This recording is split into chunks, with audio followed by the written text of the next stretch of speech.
Bismillahirrahmanirrahim. Assalamualaikum warahmatullahi wabarakatuh. Salam sehat, SMK bisa, SMK hebat. Oke, dalam hal ini saya akan membahas tentang sistem pendinginan karena memang SMK itu ada beberapa yang memang kerjasama dengan merek-merek yang begitu luar biasa ya. Nah, ini salah satunya saya bekerja di SMK nasional yang bekerja sama dengan Yamaha.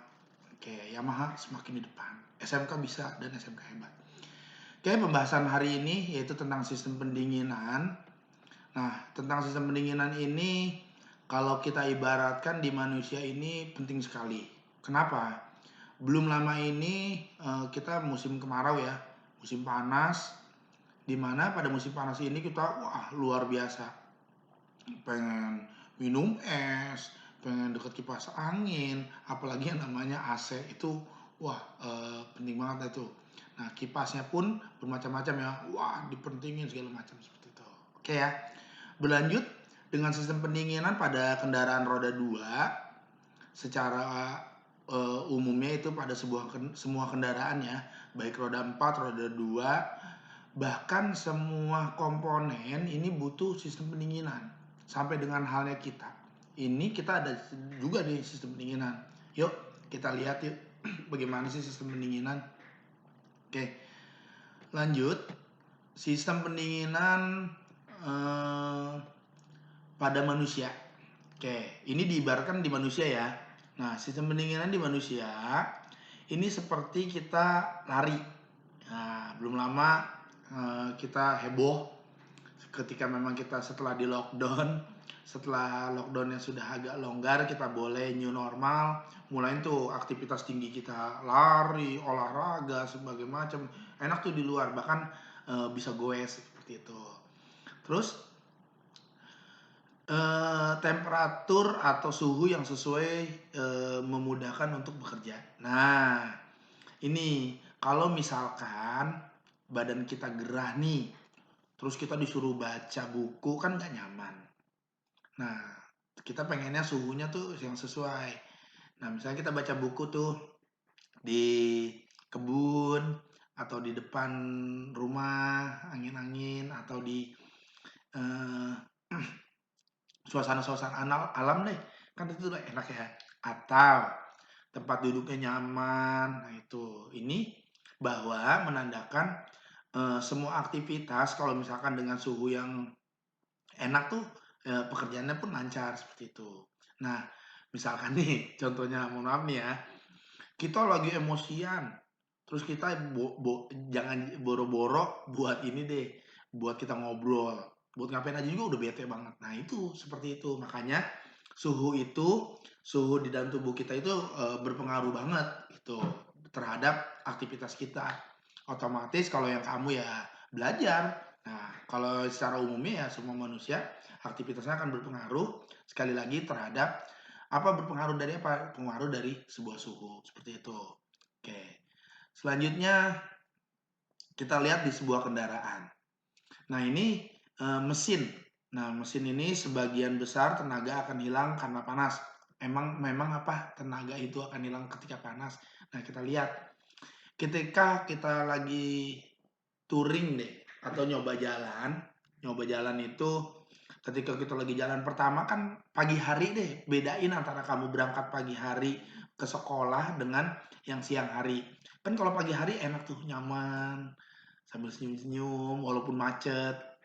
Coba kalau pas masuk siang atau berangkat siang, taruh deh jam 11 aja biar sholat zuhurnya di sekolah. Nah, itu udah luar biasa tuh.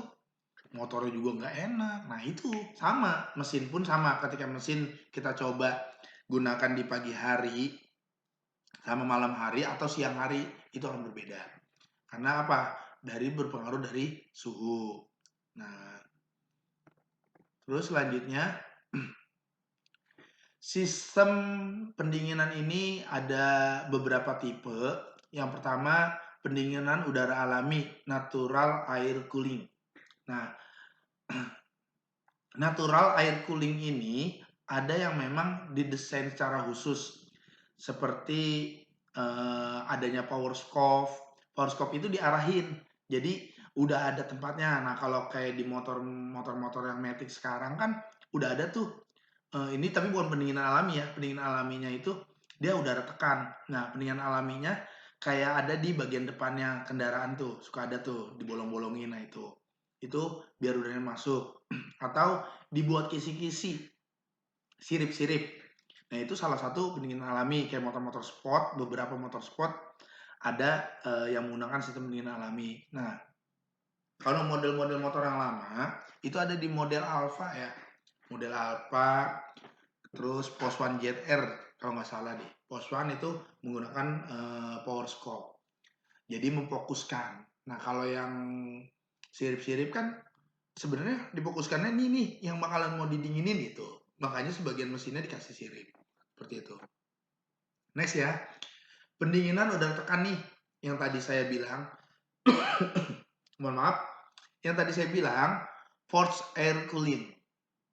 Pendinginan udara tekan. Pendinginan udara tekan ini udara itu diambil, dipaksa masuk. Baik dia lagi berhenti kayak mau dia lagi jalan. Nah, ini pendinginan udara tekan ini yaitu adanya sebuah kipas yang digerakkan oleh mesin. Otomatis mau motornya jalan, yang penting mesinnya nyala ya. Kalau mesin, jadi aktivitas mesin itu dari awal itu udah mulai dikasih pendingin.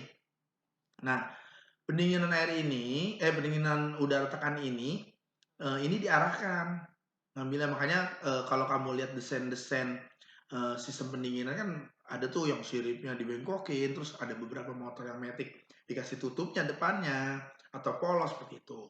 Nah, ini pendingin udara tekan. Selanjutnya pendinginan air.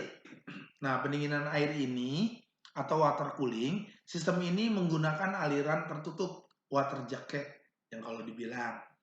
Water jacket itu adanya di body cylinder dan cylinder head.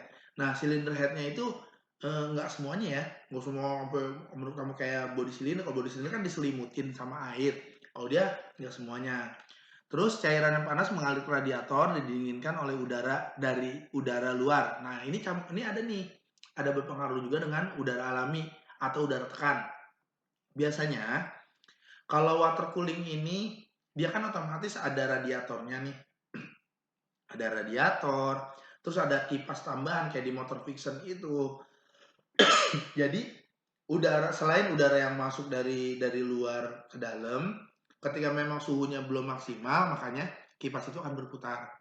Beda dengan NMAX, terus Aerox itu kan udaranya menggunakan ini nih, menggunakan radiator. Nah, udaranya itu dari kipas tuh karena posisinya di samping.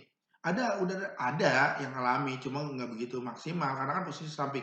Makanya dikasih udara tekan. Nah, ini campuran seperti itu. Oke, komponen sistem pendingin dengan menggunakan air. Nah, ini kan lebih spesifik ya. Ada radiator. Radiator itu ada dua tipe ya, tipe vertikal sama tipe horizontal. Maksudnya apa sih, Pak? Tipe vertikal itu alirannya, vertikal kah atau horizontal alirannya. Nah, kalau kamu lihat gambar yang di atas tuh, di atas ya, itu yang warna merah itu air panas. Jadi airnya dari arah mesin. Air dari arah mesin, terus masuk ke beberapa sirip, turun ke bawah. Ini udah mulai dingin. Jadi nggak dingin banget nih, jangan salah paham. Nanti terkesan, wah Pak nanti dingin banget. Enggak. Dia ini suhunya yang turun. Entah turunnya itu kan kita belum bisa melihat nih berapa derajatnya. Nah, mekanismenya beberapa derajat, maaf ya, beberapa derajat pengurangannya. Intinya air yang dari radiator itu dari mesin itu masuk ke radiator lewat yang atas tuh yang merah, turun suhunya akan berkurang. Suhu panasnya turun ke bawah yang warna biru. Nanti masuk lagi. Mesin lagi terus berputar seperti itu. Oke, mekanisme pendinginan. Air panas, core fans, air hangat, udara panas, udara panas nih mekanisme pendingin, udara panas, core fan, Core fan itu langsung, core itu kan ini ya, eee, selongsongannya, alirannya. Tapi jangan kisi-kisinya tuh bukan ya, kan kamu suka tuh jahil, dikretekin, lurusin itu jangan kalau bisa, karena memang itu gunanya untuk udaranya lewat, seperti itu, ya, paham ya? Oke, terus selain radiator, untuk sistem pendingin ada tutup radiator. Nah, tutup radiator ini penting. Kenapa? Karena di situ ada lubang buat transfer. Baik transfer yang keluar maupun transfer yang masuk. Yang nanti dia ini disalurkan ke apa? Reservoir tank, tangki cadangan. Saat suhunya tinggi, kan otomatis kan menggulak. Kalau kayak kita masak air ditutupin, ketika ditutupin kan padat nih tutupnya. Ini tutup pancinya akan terangkat. Nah, kan nggak mungkin kalau di radiator ngebut pas panas, panas nih berhenti atau gimana? Nggak seperti itu. Tapi air yang menggulak itu yang membuih itu kan terjadi adanya oksigen nih, timbul-timbul udara. Nah, itu akan menekan tutup radiator. Nah, nanti uapnya itu akan terkirim ke reservoir tank pada saat panas. Pada saat dingin gimana? Karena tekanan udara yang di radiator itu berkurang, kan dia habis memberikan, kan bertekanan. Kan setelah dingin lagi kan berbalik. Tekanannya ada di radiator. Nah, kembalilah yang dari reservoir tank, tangki cadangan itu kembali ke radiator kembali. Lewat mana? Lewat tutup radiator. Jadi fungsinya dua. Untuk mentransfer air panas, menyalurkan air panas ketika suhu tinggi dan mengembalikan air yang dingin ketika suhunya udah rendah. Jadi tetap tuh posisi air yang di radiator itu jumlahnya tidak berkurang. Betul, karena ada tangki cadangan atau reservoir tank. Selanjutnya ada termostat. Nah, termostat ini fungsinya itu untuk membuka tutup aliran. Aliran apa? Aliran yang dari arah mesin. Maksudnya gimana sih, Pak? Kan secara logika mesin itu perlu pemanasan juga. Ketika dia menggunakan radiator kan otomatis pemanasannya nggak maksimal. Karena apa? Air terus mengalir, terus mengalir, terus mengalir. Otomatis tadinya kamu cuma 7 menit udah panas karena memang termostatnya misalnya nggak dipasang nih termostatnya, otomatis bisa 10 sampai 15 menit untuk pemanasannya. Nah, dengan tanda kutip otomatis bahan bakarnya apa? Bahan bakarnya pun akan boros. Seperti itu. Untuk pemanasannya tidak maksimal. Makanya digunakanlah termostat. Nah, termostat ini bekerjanya bagaimana sih sistem bekerjanya? Nah, termostat itu punya hole, lubang. Terdapat lubang tambahan drain hole untuk mengaliri sedikit cairan pendingin untuk tetap bersirkulasi walaupun kondisi katupnya tertutup. Nah, jadi ada hole kecil tuh, tetap ngalir kan ada tekanan biar nggak terlalu bermasalah. Nah, ketika itu baru pas sudah panas bagaimana? Nah, nanti ya dia akan bergerak. Kita lihat ya. Nah, ini suhu tinggi. Nah, cara pengujiannya seperti gambar yang di bawahnya tuh. Yang ini nih, seperti gambar yang di bawah ini, pengujiannya nanti dicemplungin di air atau direbus lah. Seperti itu nanti akan nih, ada nih suhunya 72 derajat temperatur pada suhu mulai terbuka. Jadi dia 72 derajat dulu. Pak, otomatis di bawah sebelum 72 masih tertutup? Masih. Tapi dia alirannya lewat yang tadi lubang yang kecil, hole. Lubang yang itu. Nah, saat 72 derajat mulai terbuka dan terbuka penuhnya 85 derajat. Nah, besar dah tuh. Jadi alirannya normal. Gitu. Paham ya? Jadi yang dari mesin, tadi tuh water jacket nih, saya ulangin lagi nih. Biar nggak kelupaan. Water jacket, nah dari water jacket kan masuk ke radiator. Pas dia mau ngirim ke radiator, ada namanya termostat nih. Valve-nya. Termostat ini valve yang otomatis melalui suhu terbukanya. Ketika 70 derajat udah mulai terbuka.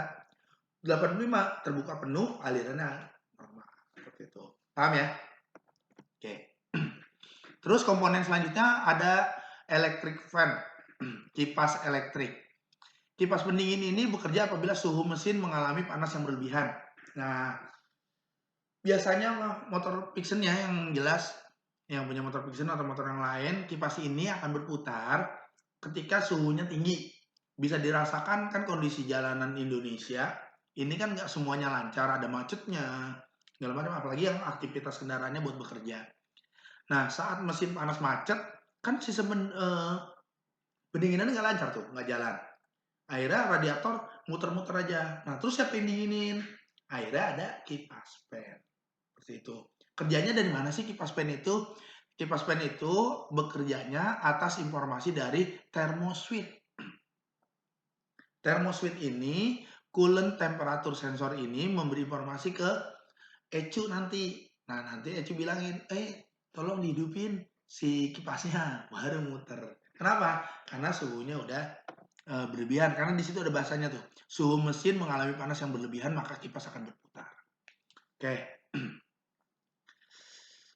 Oke, di sini mesin mulai hidup pada suhu 34 derajat Celcius. Nah, dicoba ya. Termostat bekerja, udah mulain. Terus lanjut ke saat kipas radiator menyala pada 101 derajat Celcius. Nah, itu udah mulai tuh. Kan tadi 72, 85 udah terbuka penuh. Ternyata suhunya masih tinggi terus. Akhirnya kipas akan menyala tuh. Nah, kipas akan menyala di 101 derajat Celcius. Jadi gini, motor nyala nih dari bawah. Tuh garis hijau ya. Ngeng, ngeng. Kan tinggi tuh ngebut. Ngeng, ketemu macet. Ngeng, suhu kan otomatis naik terus. Suhunya naik, kipas putar. Lama nggak lama ada polisi datang. Jalan-jalan. Nah, jalan. Jalan lagi suhunya turun. Kipasnya mati. Paham ya? Oke. Terus akhirnya pakai apa nih? Ada nih Yamaha Coolant. Nah, Yamaha Coolant ini LLC ya, Long Live Coolant. Nah, jadi Pak boleh pakai air biasa. Kalau darurat, emang sih sebenarnya nggak boleh ya. Kenapa nggak boleh? Karena kalau air biasa itu otomatis suhunya naik beberapa derajat langsung tinggi tuh. Karena gini nih, jadi dia mudah menguap gitu loh. Kayak contohnya gini deh, kamu bikin air panas aja sama air teh. Nah, campurin gula, kan bikin teh manis tuh. Nah, maksudnya saya itu gini, ketika kamu campurin antara air biasa sama air teh, kan udah mulai agak kental nih teh ini, tapi panas suhunya ya. Nah, ini akan cepat menguap itu atau cepat berkurang itu air yang biasa, yang nggak ada campuran apa-apa. Seperti itu contohnya. Nah, makanya kenapa harus pakai air radiator, itu fungsinya. Nah, dia kandungannya apa sih, Pak? Coolant itu, coolantnya, maaf ya, coolantnya itu 30-50%. Terus air murninya 50-70%. Nah, ini buat apa sih? Biar tetap sirkulasinya tetap jalan gitu. Titik didih naik atau efisien pendingin turun, overhead. Nah, mudah membeku dan mudah berkarat kalau misalkan air murni. Kalau coolant tidak, titik didihnya naik dan efisiensi pendinginannya turun. Ya, maksudnya apa? Tidak mudah mendidih. Kalau titik didih naik angkanya, kan angkanya naik nih, jadi nggak mudah mendidih. Kalau mudah membeku dan mudah berkarat kan air biasa. Oke, paham ya? Oke, lanjut. Sistem pengisian coolant. Nah, karena memang kita ini eh,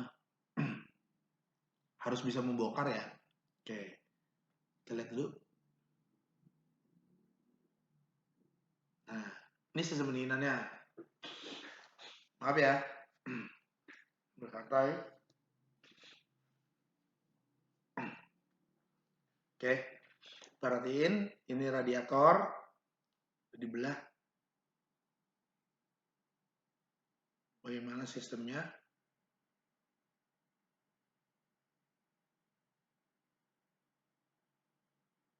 Nah, mulai bergerak. Oke, nah air radiator diisiin, mekanik nih ya. Oke, diisi, masuk pastinya. Terus ke semua arah. Ini water jacket mulai terisi. Semua. Oke, akhirnya full.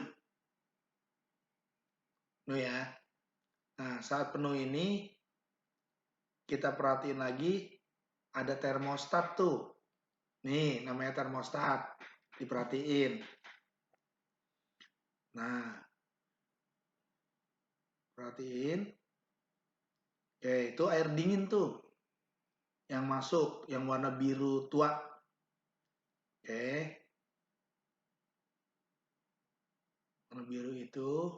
Nah, itu air dingin. Dingin. Oke. Ini mesin nyala ya. Ding ding ding ding ding ding ding ding ding ding ding ding ding ding ding ding. Nah, termostat ini. Nah, tuh, hole yang tadi. Hole akan terisi. Nah, sip. Oke. Nah, ini dari situ hole-nya terbuka. Oke. Terus itu dari termostatnya, sistem kerjanya. Jadi kamu lebih paham nih. Oh iya, termostat ternyata seperti itu. Terus selanjutnya termostat saat membuka. Nah, alirannya tuh. Dia tertutup. Kenapa? Karena mesinnya belum terlalu dingin suhunya. Saat mesin belum terlalu dingin ini, oke. Nah, terus nyala kendaraan tadi, muter aja tuh airnya di situ-situ aja. Kenapa? Ini lagi dipanasin, panasin terus putar.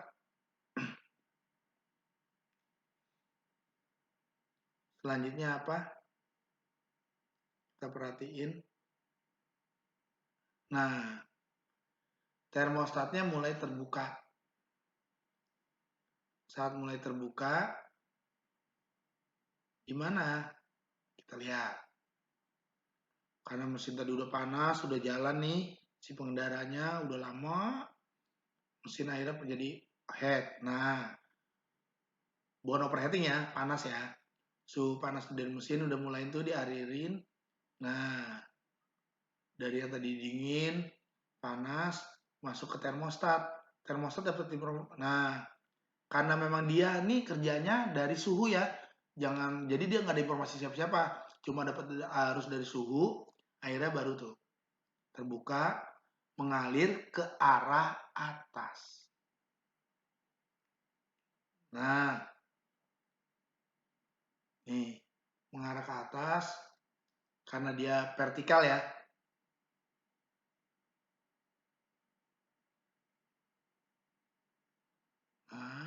Nah, tutup radiator. Terus pengendara masih jalan terus. Ternyata masih jauh nih, dia masih ke daerah Jakarta. Akhirnya, wah temperaturnya naik. Otomatis membuih jadi suhu panas pada radiator, mendorong tutup radiator. Nah, masuk ke itu yang tadi saya ceritakan ke tangki cadangan. Oke ya, biar penasaran. Oke, kita lanjut yuk. Oke, selanjutnya komponen yang selanjutnya adalah tangki recovery, tangki cadangan. Nah, tangki cadangan ini tadi tuh fungsinya. Terus habis tangki cadangan, radiator, pemeriksaan radiator. Nah nih, Mas, tolong hati-hati ya. Jangan suka diinin. Kalau misalnya memang terjadi seperti itu, ya dilurusin, biar udaranya bisa lewat. Ini langkah untuk perawatannya. Nah, untuk selang radiator, jika terpelintir atau klemannya udah mulai, kan ada tuh kayak model kayak pecah-pecah, itu segera diganti. Khawatir nanti ketika tekanan tinggi pecah seperti itu. Kalau melintir otomatis airnya tidak bisa maksimal untuk mengalir. Biasanya setelah perawatan nih, habis dibongkar, pas mau masang lagi ini agak melintir. Nah, alat yang digunakan ada radiator tester, ada cup testernya, ada radiator tester, satu alat, tapi bisa buat tutup, bisa buat radiator. Nah ini radiator cup tester ada tambahan joinnya buat tutup radiatornya. Terus menguras coolant. Nah pengurasannya biasa ya, ini ya, tinggal di aplikasinya aja. Terus menguras coolant, pengisiannya selanjutnya sampai berapa sih untuk pengisiannya? Nah ini ke atas, terus terlihat ya. Oke, selanjutnya, oke, ini untuk pengisiannya. Oke, habis deh. Itu, paham ya? Mudah-mudahan sih, saya sih berharap nggak begitu paham banget. Kenapa? Biar baca modul. Ya, silakan nanti tinggal habis absen buat baca modul. Oke, itu saja penjelasan dari saya. Jangan lupa di absen dulu sebelum kamu mengerjakannya. Dan nanti tinggal dilihat di modul untuk tugasnya seperti apa. Saya akhiri, SMK bisa, SMK hebat. Wassalamualaikum warahmatullahi wabarakatuh.